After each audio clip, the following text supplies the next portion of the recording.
दारी दुमदुमला चौघडा सनईचा सूर नवा उत्तरेकडून आली मग अलगद थंड हवा सजणूया हळदीने रंगवूया तिजला निरीक्षण हे घेऊन जाई सासरा मेरे संग भी बीतेंगे पल तेरे सुनहरे वादा ये रहा मेरा सब घर वालों से तेरे बाबुल का घर में छोड़ के चली ओ ना ढूंढबे काहे दिया परदेस काहे दिया परदेस काहे दिया परदेस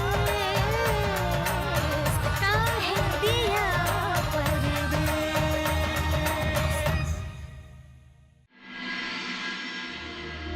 हो लेक चालली ना आता सासरी वाटणारच वाईट प्रत्येक बापाला वाटतं मला जरा जास्ती वाटतं एवढंच पण कोणाच्या भूलथापांना बळी पडू नका मुलगी आपल्या जवळच राहील असं बघा जावई बापू कुणाशी बोलतात संदीप नगरकर तो पोस्टातलो अहो त्याका काय सांगता तुम्ही जावई हिकडचा बघ का तिकडचा ते त्याका पोरगी खया ती आधी आणू होई द्या माका मी बोलते नाही नको मी बोलतोय चला मी ठेवतो फोन हा चल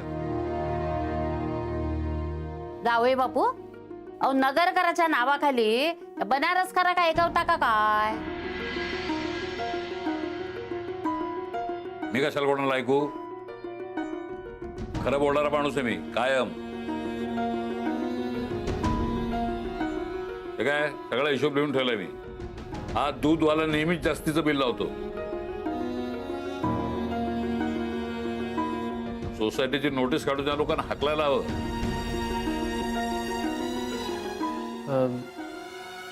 बाबा बाबा जावई बापू अहो तुमचं जावई बोलावता तुमका बाबा आप नाराज हैं हमसे आपसे दामाद पर कोई नाराज होता है क्या ससुर को इतना अधिकार है तुम लोगों में बस बेटी अभी दूर जा रही है तो थोड़ा सा परेशान हूं परेशानी किस बात की बाबा हम समझ नहीं पा रहे हैं बताइए ना गौरी का क्या होगा तुम अपने अम्मा का हुक्म तोड़ रहे हो ना समय से पहले जा रहे हो घर पे कहीं ऐसा ना हो कि उसकी सजा गौरी को मिले बस इसलिए परेशान हूं तुम जानते हो ना अपनी अम्मा को आप उसकी बिल्कुल फिक्र मत कीजिए गौरी जी को कोई तकलीफ नहीं होगी तुम्हें और तुम्हारे घर वालों को जानने के बाद तो फिक्र होगी ना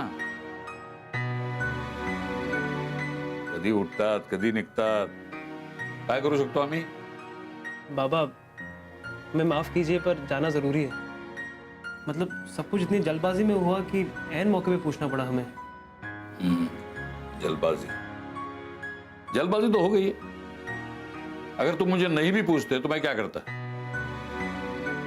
जब बारात दरवाजे पे खड़ी थी उस वक्त भी जल्दबाजी हुई थी ना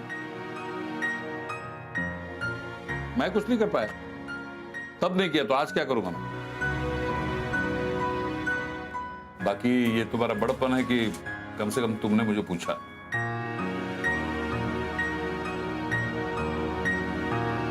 काय झालं बाबा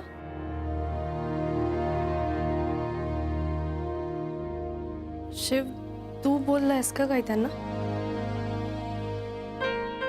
नहीं गौरी जी बस ऐसी बात कर रहे थे हम और कुछ नहीं बाबा बाबा काय झालंय शिवचं चुकलंय का काही तुम्ही रागावलायत का नाही का तसं काही नाही बस तू लवकर चाललीस ना त्यामुळे जरा मला फील होतं बाकी काय शिवच्या नोकरीचं पण महत्वाचं आहे ना बाबा खरंच ना का अजून काही तू खरंच काही नाही ग खरंच काही नाही पण सगळं व्यवस्थित घेतलंस ना काय राहायला नको इथे लांब चाललीस म्हणून म्हणतोय मी तुला चला चला गाडीची वेळ झाली ओटी भरून घ्या चल का चला या बस ग बस. ये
तो पिशवी दे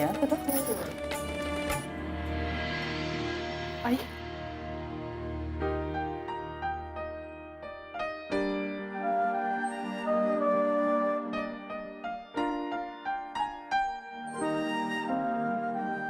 नाही नाही तू उठू नको बस.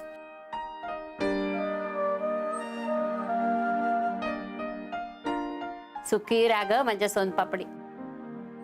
आणि शिव तू सुद्धा.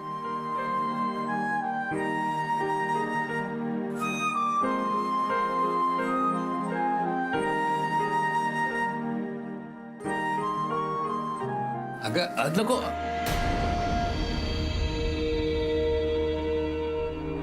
आलास तेव्हा पडलास ना. बस तेवढं ठीक आहे. नाहीतरी तुमच्यावर पुढं पाय पडतात. आता नको असू दे. मला उगाच पापात टाकू नको.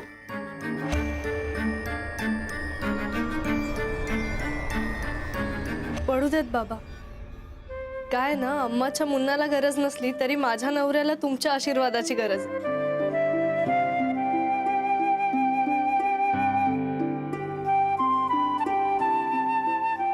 तुमच्या आशीर्वादाशिवाय आमचा संसार सुखाचा नाही होऊ शकत.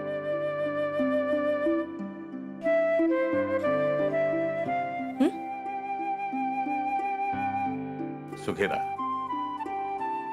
बाबा काय हे सुखी राहा. गौरी सासरी चालली आहे ते सुद्धा कायमची. अशा वेळी मुलींना आशीर्वादाची खूप गरज असते. आपली गौरी परप्रांतात चालली आहे ते सुद्धा मुहूर्त न बघता सासूच्या मर्जी विरुद्ध.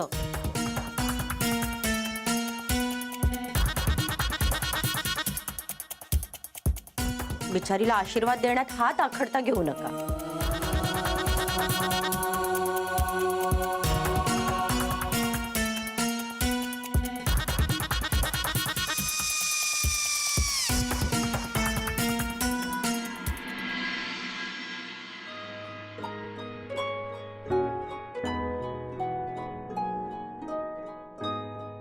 सरला.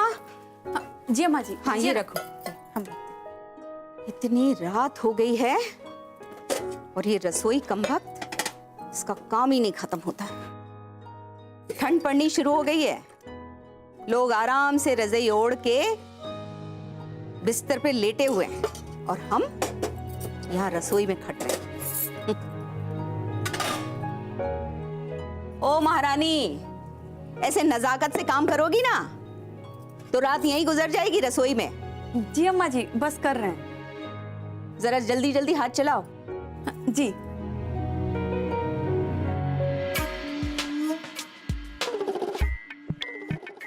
वैसे अम्मा जी बस थोड़े ही दिनों की बात है.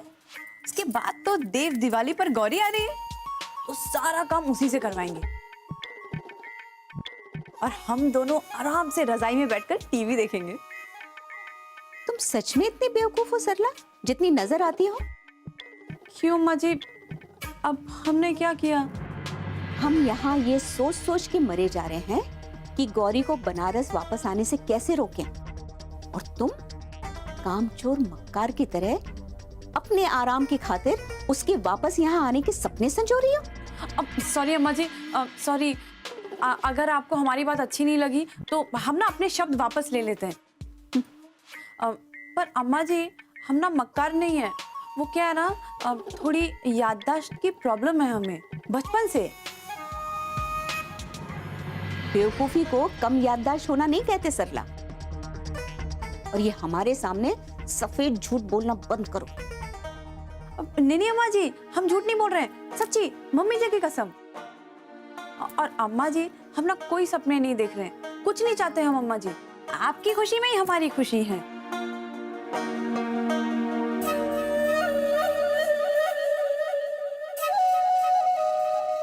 वैसे अम्मा जी, आप ना एक काम कीजिए, आप ना गौरी को एक फोन कीजिए। आप उसे फोन करके बोलिए कि वो मुंबई की नौकरी ना छोड़े, और आप शिव भैया का तबादला यहाँ बनारस में करवा दीजिए। हो गया ना दोनों अलग। सरला, ये अपनी बेकार की सलाह देना बंद करो। हम में इतनी शक्ति नहीं है तुम्हारी बकवास सुनने की। हम जा रहे हैं, और तुम ये सारी रसोई समेट के सोने जाना तुम। अम्मा जी, हे भगवान, ये सारा काम हम अकेले कैसे करें? गौरी, तुम्हारा तो नाम भी मनहूस है। नाम लेते ही हम पे शामत आ गई।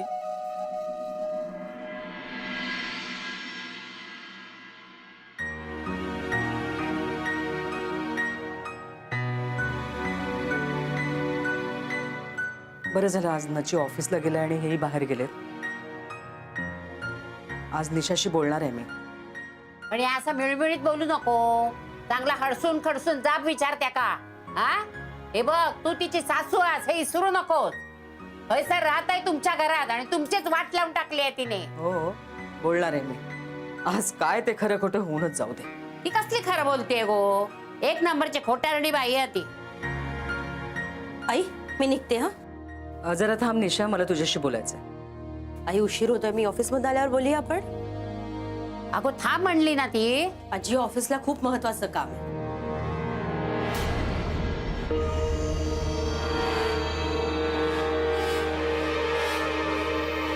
ऑफिसच्या कामापेक्षा माझं बोलणं महत्वाचं आहे, समजलं? काय चाललंय तुझं? काय करतेस तू आणि काय करून ठेवलंयस हे सगळं? मी काय केलंय? नाही नाही, वेळ पाघडून पेडगावला जायचं नाही. तुला नीट कळतंय मी काय बोलतेय ते? हा, हे बघ निशा, हे आपलं घर आहे. हा, तुझं सासर आहे. तू लग्न करून इथे आलीस. मी तुला आपल्या मुलीप्रमाणे वागवलंय. जमेल तसे तुझे हट्ट लाड पुरवलेले आहेत. गौरीमध्ये आणि तुझ्यामध्ये कधीही फरक केलेला नाहीये. त्या विकीच्या प्रकरणात सगळे दागिने सगळे पैसे तू घालवून बसली होती. सगळे चिडले होते तुझ्यावर.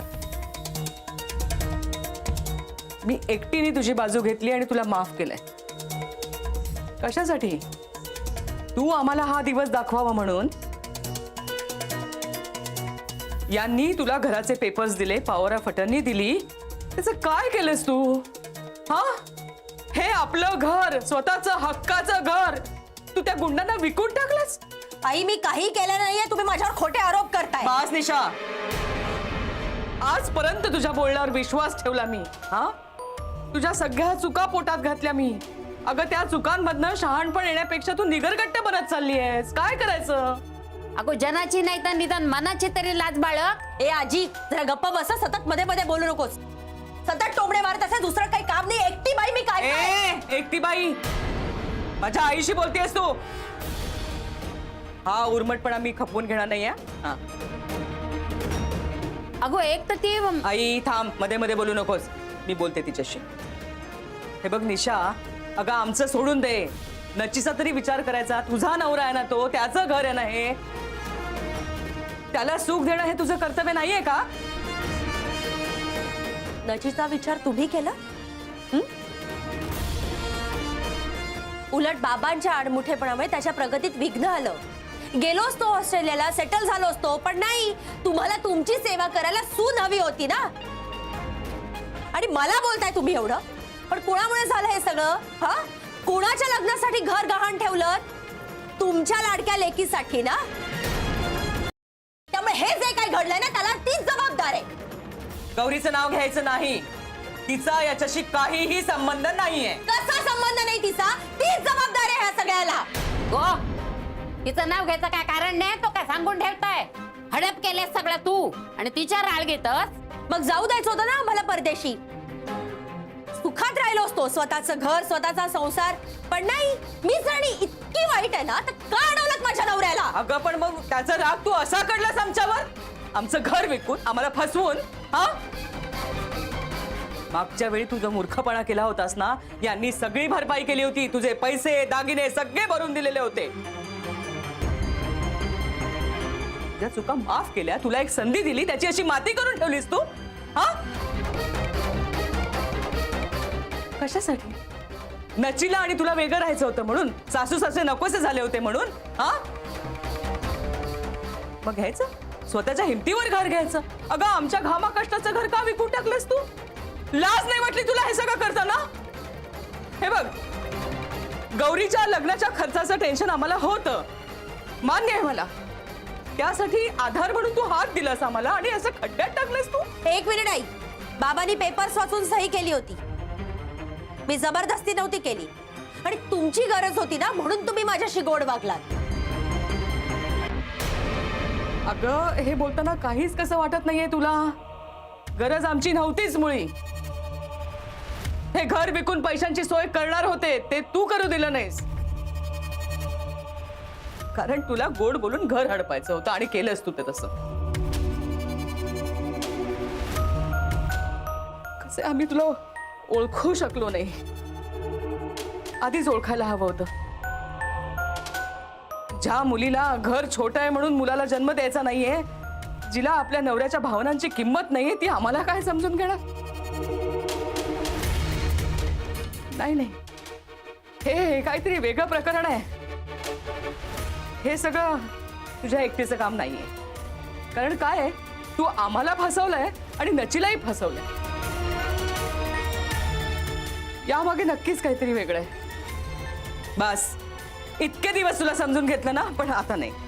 आता बस, यापुढे नाही. चल, मी नाही येणार पोलीस स्टेशनला.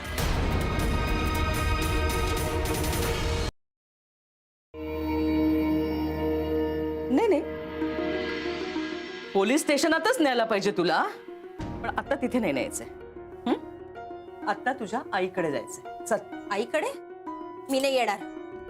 तुला यावं लागेल. चल. कशी नाही येणार? चल चल. सोडा, मी नाही येणार. त्यांची फूस असल्याशिवाय तू हे सगळं करणारच नाहीयेस, मला माहितीये. त्यांच्या समोर तुझ्याकडनं सगळं मला खरं खरं ऐकायचंय. हे बघा, तिचा काही संबंध नाहीये याच्याशी. कळेल ना, कळेल ना. त्यांच्याकडे गेल्याशिवाय कळणार नाहीये त्यांचा संबंध आहे की नाही. चल तू चल. आज या प्रकरणाचा मी निकालच लावणार आहे आई. चल चल चल तू. चल चल. सोडा. चल. सोडा आई, मला सोडा. निशा, सोडा. आई आई आई, सोडा मला. आई आधी चल तू. आधी इकडे चल. जो काय सोक्षमोक्ष लागायचं ना, तुझ्या आई समोरच लागेल. चल. आंटी काय झालं? काय प्रॉब्लेम झालाय का? जरा बाजूला सरक वेणू, बाजूला सरक. वहिनीच्या हात धरलाय, काय प्रॉब्लेम नाही? कशाला नसतं चौकशा करतोयस तू? Sorry sorry. सरक बाजूला. चल हो पुढे. चल. आई.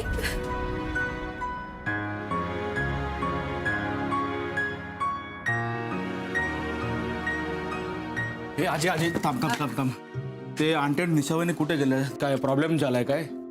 गेले निशाच्या आईकडे. का? अरे का काय, निशा कशी आहे माहितीये ना तुका? 1750 घोळ घालतल ती.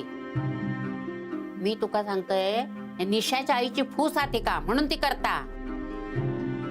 सरू गेली आता शहानिशा करू. नाही, एवढ्या रागात गेले घरी, काय प्रॉब्लेम झालाय काय? अरे प्रॉब्लेम काय राहुला व्हायचा? हा, सगळ्यांना उलट उत्तरा देते ती. करता आपण, घालता गौरीवर. तिचा म्हणणं काय माहितीये, गौरीच्या लग्नाला जो काय खर्च आला ना, त्याच्यात ह्या घर गेला. आता गौरी कशाक मध्ये आणूचा? सासू सासरे चांगले मिळालेत ना, त्याची किंमत नाही त्याका. ऍक्च्युली आला एक बाई हे आजी हे वहिनी पण ना कमाल करते. तिने सगळा आरोप त्या गौरीवर टाकला बिचारीवर. आणि ती गौरी साधी आहे म्हणून ते काय पण बोलते निशा वहिनी तिला.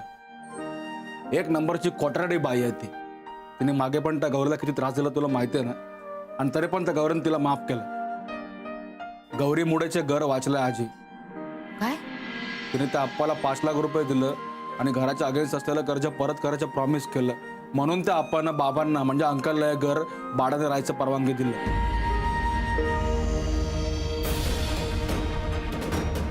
ती वहिनी काय युजलेस ब्लेम करते. म्हणजे घर हातचा गेला आहे गौरीक माहिती आहे. अरे आजी ते विसरलं मला चाय बनवायची. मी पडतो. ए ए थांब थांब काय चाललं हा काय बोललंस तू आता सांग माका. खोटं बोलूचं नाही हा? सांग माका. अरे आजी. माझ्या बर्फी कळला काय रे घर गेला आता. हो आजी शिवला आणि गौरीला दोघांना पण सगळं माहित आहे.